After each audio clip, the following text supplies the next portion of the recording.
نايلوم تمرتنا نايلوم كلاسنا مالتي زخون سألي كم يجرك تقارض بغل زبالة من قد مالتي نايلوم كلاسنا كرينا سلام تاير سعنا أبحقنا بكروان زلكم كلكم أحواتنا أحاتنا أبزل لكم سلام فقري كل مساكم كون لا تمننا نايلوم كلاسنا زي عادي مزقل سكون كوني نغطسنا بصراحة نغطو سلتات زغن نجار سألي لو ما عند زغرة سألي ناي زغن مرتينا ناي مرعى دحين قل زبالة سألي كنا رينا صوتكم كا زغن سألت قبر تقوليهم بيتكم زلكم زغن عين السأل مالتي ناتكم سأل ريو ولا ناي كلا سأل كتقرطوا تقوليهم مالتي أوكي سلزي نغتل زا سأل زيا في المرتعينا مالتي زيا نورمال بفولدر نازلة فلاش تكون تخيل كمبيوتر تكون كلها زغن مالتي سلزي تعط قبرينا مالتي زيا سحبنا فوتوشوب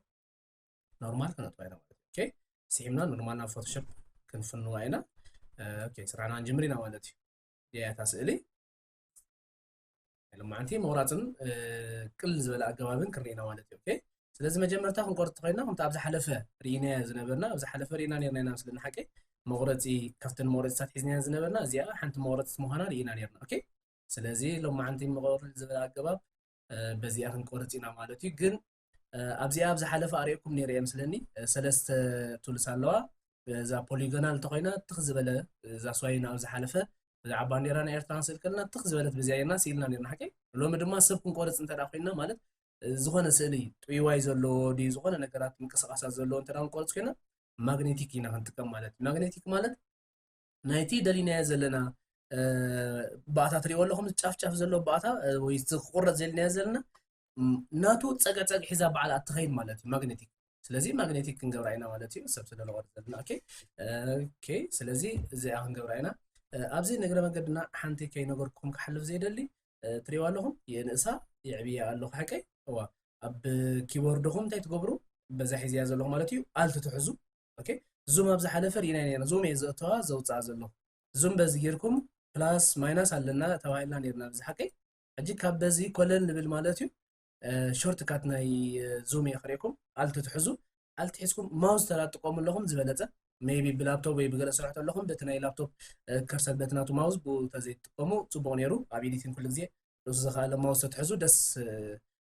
مبلنا نيرو بزخنا ماوس ترى حسكم لهم أما ماوس أمونجو left clicking and right clicking أمونجو on كباب على كرسل على حكي بس لازم تكباب آلت نحزينا آلت مسحزنا نتخباب كنزرة هنجمرينا نا نيمان نتساقام لعلن تحت كنزرة خلنا تأتو توتس على زاسل نبدأ زولكم كم يركم زوم كتعبيو كتنسو تقول يخو مالتي أوكي سلازي نغتل سرعنا نقتلنا مالتي سو كنعبيها لنا نقرص لزغنا عبي زبالة كونا لو زمالتي إشي سلازي نبي نغرز كابز خنجمرينا أوكي بعلي أتخدلنا زلات ريوالو بعلي أتخدلنا لا ألف ناركم مونغو خاد عن كليك تقبرو بعلي أتخيل زلات ريوالو إنها حجي كم زي الزوم عبيدا سلازلنا رأس تريفنا الحكي نرسم تنقبر سبيس حزو سبيس مسحاسكم إيد تريوالهم تايد نابز تسحب تبولوها مال شوية تاسلي نغتل الحريقة خلينا نقتلنا أوكي نغتل نزيرنا نقرزينا بعلي أتخدلنا زلا زي ماغنيتيكيات بال أوكي زي ماغنيتيكيات بال سبيس يزعزل له سبيس يزا تاسلي يغرب له مغنياتو لعل سلت خدلنا زلا ስለዚህ هم دايره ቆርጻኤ ጨጉሩ ሁሉ ጊዜ አሸጋሪው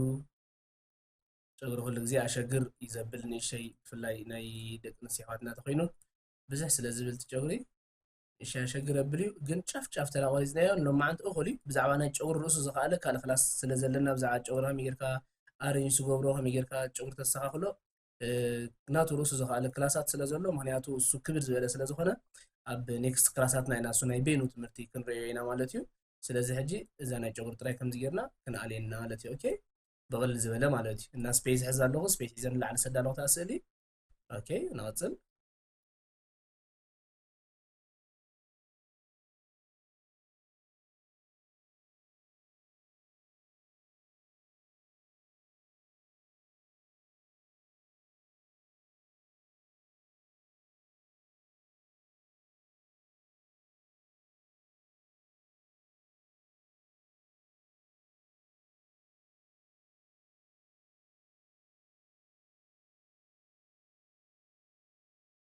ግን ብቕልል ዝበለ ኣገባብ ኢና ኣቋራርፃ ንርኢ ዘለና ካልእ ዓይነት ኣገባባት ኣሎ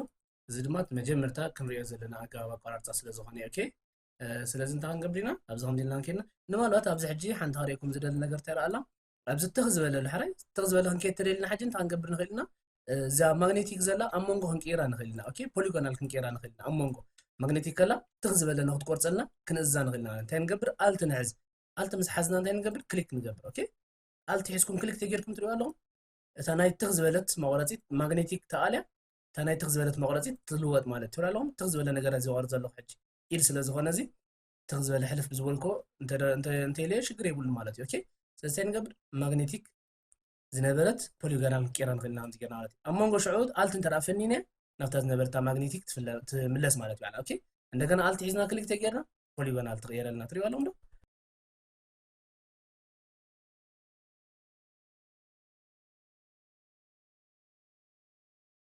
እና ቅልል ዝበለይ ብዙሕ ይጨናነቕሉ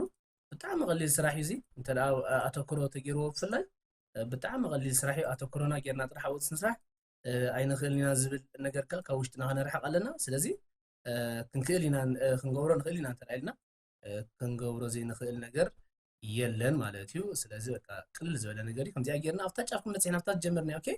ኣብ ምሳፅዕና ሽዑ ክነላግብ ኣለና ማለት እዩ ምስ ኣላገብናያ ዳበ ክሊክ ንገብርላ ወይ ድማ ኣላግብ ተቢልናያ ባዕላ ሰሌክት ክትገብረልና ማለት ትሪኡ ኣለኹም ዙም ኣውፅእ ኣለኹ በታ ኣልትን በታ ከርሰል ከባብ ዘረኣኹም ጌርና ማለት እዩ ኦኬ ሶ በቃ እዚኣ ተቆሪፃ ኣላ ማለት እዩ ስለዚ እዚኣ ንክንቆርፅ ሕጂ እንታይ ክንገብር ኣለና ኣብዚ ክንመፂ ኢና ታሕቲ ትሪኡ ኣለኹም ማስክ ትብል ዘላ ያ ኣድ ኤ ማስክ ትብል ዘላ ኣድ ኤ ማስክ ክንብላ ኢና ኦኬ ኣድ ኤ ማስክ ምስ በልና ሽዑ ከምዚ ጌራትና ኣላ ትሪኡ ኣለኹም ባዕላ ኣልኢልያ ቢላቶ ኣላ ግን ጫፍ ጫፍ እንተዳ ዙም ዕቢናዮ ትሪኡ ኣለኹም ሓደ ሓደ ከምዚ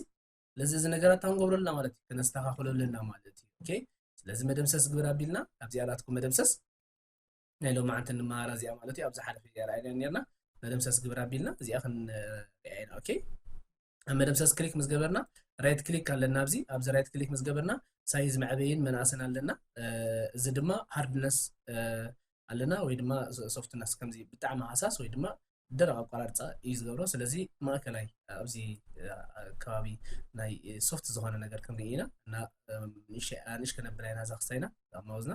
እዚ ክንገብር ኢና እዚኣ ንእሽተይ ውስድ ከነብላ ኢና ናብዚ ፍሉይነቱ ትሪእዎ ኣለኹም ኣብዛ ሓለፈ ፍሉይነቱ ርኢናያ ነርና ኢና ሓቂ ናይ መደምሰስ ፍሉይነት ኣብዛ ሓለፈ ርኢናያ ነርና ኢና ማለት እዩ እሺ እዚኣ ጌርና ኣስተኻኽል ነብላ እዚኣ ኦኬ ኦኬ ርኢናያ ካልእ እንታይ ኣለና ካልእ ኣብዚ ኣለና ንእሽተይ እቲ ዝበለ እዚ ፅቡቅ የለን እዚ ሓቂ እዚ ከምዚ ጌርና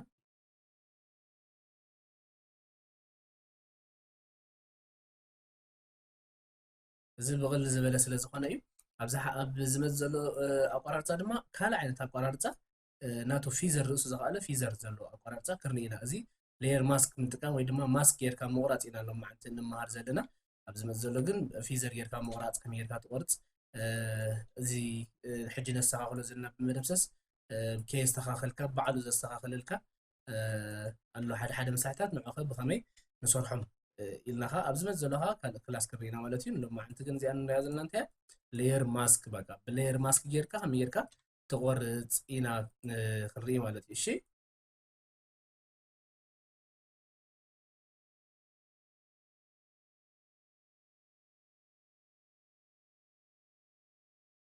ዝኸውን ማለት እዩ ኣብ ጨጉሪ ንእሽተይ ኣብዚታት ኣብዚ ከድለና እዩ ሕጂ ኣብዚ እንታይና ክንጥቀም ብራሽ ክንጥቀም ኢና እሺ እዚኣ ብራሽ ትሪኦ ኣለኹም ኣብ ዘላ ብራሽ በዛ ብራሽ ጌርና ክንድምስስ ኢና ማለት እዩ ኦኬ ሶ በዛ ብራሽ ጌርና እዚኣ 30 ንቕይራ ሳዛ ንግበራ እዚኣ 30 ገለመለን ኣብ ወዳ ድሕሪ 30ታት ንግበራ ኦኬ እዛ ከባብ ትሪኦ ኣለኹም ተዓቢ ትንእሳላ ራይት ክሊክ ጌርካ በዚ ናይ ሳይዝ ኣሎ በዚ መዕበይ መናእሲ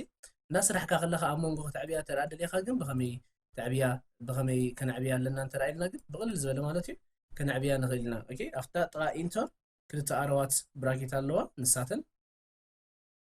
نشي اروات اللوا اب غوني بي مالتي اوكي بي مسبلنا افتا غوني بي كلتا اروا اللوا حصور مالتي كلتين حنتي انتحتي حنت دما نلعل انت راجيرنين ترطاوغنا لنا فتنون نطوكم تنس نطوكم تعب مالت سلازي بزي عارفكم كنتكم تخليهم مالتي اوكي ስለዚ ብራሽ ክንጥቀም ኢና ክንኣሊ ኢና እዚ ገና ክንዕብዮ ኢና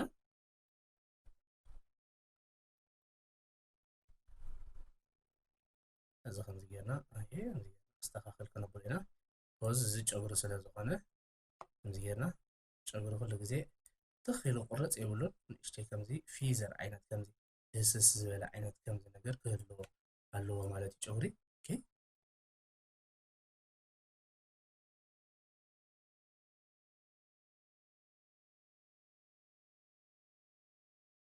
እንደዚህ بالحري زي ጨጉሪ ዓይኒ ስለ ዝኾነ ጨጉሪ ዓይኒ መተምሰስ ጌርና ጫፍ ጫፉ ከነፅር የድልና እዚ ማለት እዩ ኦኬ ስለዚህ ናይ ጨጉሪ ዓይኒ ከምዚ ክንገብረልና ስለዚህ ጨጉሪ ዓይና በዚ መንገዲ እዚ ተስተኻኺልና ኣሎ ማለት ስለዚህ እዚኣ ተቆሪፃ ተወዲኣ ኣላ ማለት እዩ እዚ ሽፍቲ ሒዝና ብዛ ስእሊ እንተዳክል ጌርና ይበልኹም ናፍታ ዝነበረታ ባክግራውንድ ትምለስ እዚኣ እያ ነራታ ስእሊ ባክግራውንድ ዝነበረታ ወይ ድማ ዝኾነ ስእሊ ዝነበረት ጥቂት ስእሊ ማለት እዩ ብድሕሪኡ ሽፍት ጌርና እንተዳክል ጌርና ኤክስ ትኾን እዚኣ ዝነበረታ ትመፅእ እታ ዝገበርናያ ኸ እዚኣ ትመፅእ ማለት እዩ ስለዚ እዚኣና ክንገብር ሕጂ እንታይ ኢና ከድልየና ካልእ ማለት እዩ ማስክ እያ ዘላ ሴት ስጋ ሕጂ ስለዚ ራይት ክሊክ ጌርና ስማርት ኦብጀክት ክንብላ ኢና ኦኬ ኮንቨርት ክትገብረላ ናብ ስማርት ኦብጀክት ዝበሃል እዚኣ ስማርት ኦብጀክት ኮንቨርት ፈለና ማስክ ኣለ ከም ሓንቲ ሌየር ጌራትና ኣላ ማለት እዩ ኦኬ ሙፍ ተዳሪና ያለው ናብ ደስ ዝበልና ሕጂ ከነቃሳቀሳ ንኽእል ኢና ማለት እዩ ከምዚ ጌራትና ኣላ ማለት እዩ ኣይወዳእናና ኣለና ሓደ ነገራት ዝተኻኸል ነገራት ወላ ገለ ተለዋ ከነስተኻኽላ ኢና ኦኬ እንቅፅል ኢና እዚኣ ምስ ገበርና ሓደ ነገራት ዝተረፈና ናይ መረታ ከለወና እዩ ስለዚ ታንገብር ኢና ኣብዚኣ ክንመፅእ ኢና ብዛ ስእሊ ኦኬ ኮንትሮል ክንሕዝ ኢና መጀመርታ ኮንትሮል ሒዝና ኣብታ ስእሊ ኣብዛ 4 ኣንጎሎ ትሪኦ ኣለኹም ኣብኣ ክሊክ ክንገብር ኢና እንታይ ጌራትና ኣላ ነዛ ስእሊ ሰሌክት ጌራታ ኣላ እንታይ ናይ መጀመርታ ጌርና ነበርና ሰሌክት ጌራትና ኣላ ማለት እዩ ኣብዚ ክንኣቱ ኢና ኣብዛ ፖሊጎናል ኣብዛ 4 ኣንጎሎ መቑረፂት ኣብዛ ብቐዳይ ኢና ነበርና ኣብዚ 4 ኣንጎሎ ክሊክ ክንገብር ኢና ሰሌክት ኤንድ ማስክ ትብለና ዘላ ኣብዛ ላዕሊ ንዓ ክሊክ ክንገብር ኢና ኦኬ ንዓ ክሊክ ምስ ገበርና እዚኦም ቱሉስ መፅኦምልና ኣለዉ እዚ ለና ሕጂ ብዘሎ ቪው ዝብል ዘሎ ካብሳት ደስ ዝበልና ክንቀይር ንኽእል ኢና ከምዚ ጌርና ምስኡ ዝኸይድ ነገራት እዚ ከምዚ ጌርና ብዝኾነ ነገር ክንመርፅ ንኽእል ኢና ዝሽግር የብሉን እስኪ ንዋላ ትኾነ ካልእ ኣብዚ ዝምረፅ ኣሎ እዚታት ዝተኻኸል ኣሎ ገለ እዚታት ኣየድልየናን እዩ ሓደ ግዜ በቲ እሱ ዝሃበና እንተ ደኣ ጌርናዮ እውን ዋላ ሓንቲ ዘሸግር የብሉን ዝኾነ ቁፅርታት ክንባ ንኽእል ኢና ከየብዛሓና ማለት እዩ ሓደ ክልተ ፍቲ መጀመርታ ዘሎ ቁፅርታት ኦኬ ኮንትራስት እውን ከምኡ ሓደ 5 ገለ መለ እዚኣ ንህባ ብድሕሪ እንታይ ክንገብር ኢና ኣብዛ ታሕቲ ትሪኦ ኣለኹ ሴሌክሽን ትብል ዘላ ነዛ ሴሌክሽን ክሊክ ክንገብር ኢና ኣብዛ ኣሮ ዘላ ወይ ድማ ኣብዚ ላዕሊ ኣብ ዝኾነ ደስ ዝበለና ሴሌክሽን ክሊክ ክንገብር ኢና ከዛ ኒው ሌየር ክንብላ ኢና ማለት እዩ ኦኬ ኒው ሌየር ክንብላ ኢና ኒው ሌየር ኣዚዝና ሽዑ እንታይ ክንገብር ኢና ኦኬ ክንብላ ኢና ይው ኣለኹም እታ መጀመርታ ዝነበረት እዚኣ እያ ነይራ እዚኣ ነበረት ነዛ ላዕሊ ዘላ ሽዑ ነዚኣ ታሕቲ ወይ ትጥፊኣ ሓዳሽ ሌየር ባዕላ ከፊታትና እዛ ሓዳሽ ሌየር ከፊታታ ዘላ ሕጂ እንታይ እዚኣ ናብ ዝኾነ ዓይነት ስእሊ ባክግራውንድ ንክትቅይር ይኹን እዚኣ ስእሊ ናብ ካልእ ንክትወስታ ሬዲ ኮይና ኣላ ማለት እዩ እዚኣ ተዝነብር እዛ ታሕቲ ወይ ሌየር ትትኾን ናብ ዝኾነ ወሲድካ እዚኣ ንክትሰርሓ ኣይትኽእልን እያ ምክንያቱ እዚኣ ስእሊ እዚኣ ስለ ዝስራሕ ከያ መርጅድ ጌረቱ ስለ ዘሎ ኣብ ልዕላ ዝኾነ ነገር ክሰርሕ ኣይተፍቅደልካን እያ ማለት እዩ ስለዚ እንታይ ክትገብር ኣለካ ነዚኣ ከም ኒው ሌየር ርእሳ ዝኻለት ሓንቲ ስእሊ ኣብ ዝኾነ ጥቃሳቐስ ትገብር ኣለካ ስለዚ ኒው ሌየር ኢልና ዝኣዘዝናያ ምክንያት ንከምዚና እዚኣ ሕጂ ኣብ ዝኾነ ወሲድና ክንሰርሓ ከነቃሳቐሳ ናብ ዝኾነ ባክግራውንድ ክንወስዳ ባክግራውንድ ንምፂና እውን ክንቀያይረላ ንኽእል ኢና ማለት እዩ ናይ ሎሚ ትምህርትና እዚኣ ትመስል ብቕልል ዝበለት ኣቋራርፃ ማለት እዩ ሕፅር ዝበለት ክላስና እዚኣ ትመስል ቅልል ዝበለ ኣቋራርፃ ኣብ ዝመፀሉ ክላሳት ድማ ብካልእ ዓይነት ኣቋራርፃን ብካልእ ዓይነት ናይ ፀጉሪ ምስትኽኻልን ብዝተፈላለየ ክንሰርሓሉ ንኽእል ነገራትን ሒዝና ክንመፅእ ኢና ስጋ ሽዑ ብሰላም የፅናሓና ዘብኩረሎ ማዓንቲ ክላስ ንከይብኩር ንገሮም ማንም ሰብ ከብኩር ፍቅረኛታት ኣይኮነን ኣብ ዝመፅእ ብሰላም የራኽበና ከምዚ ስልታት ፅቡቅ ጌርና ባክግራውንድታት ክንቆርፆ ፀናሕና ከምኡ ድማ ሽግራትና ካብ ነብስና ቆሪፅና ክነርሕቆም ንኽእል ኢና ዓቕሚ ኣለና ሶ ኣይንሕመቕ ኣብ ዘለናዮ ነበርትዕ ኣብ ኔክስት ክላስ የራኽበና እዚ ማህሌት ፕሮዳክሽን እዩ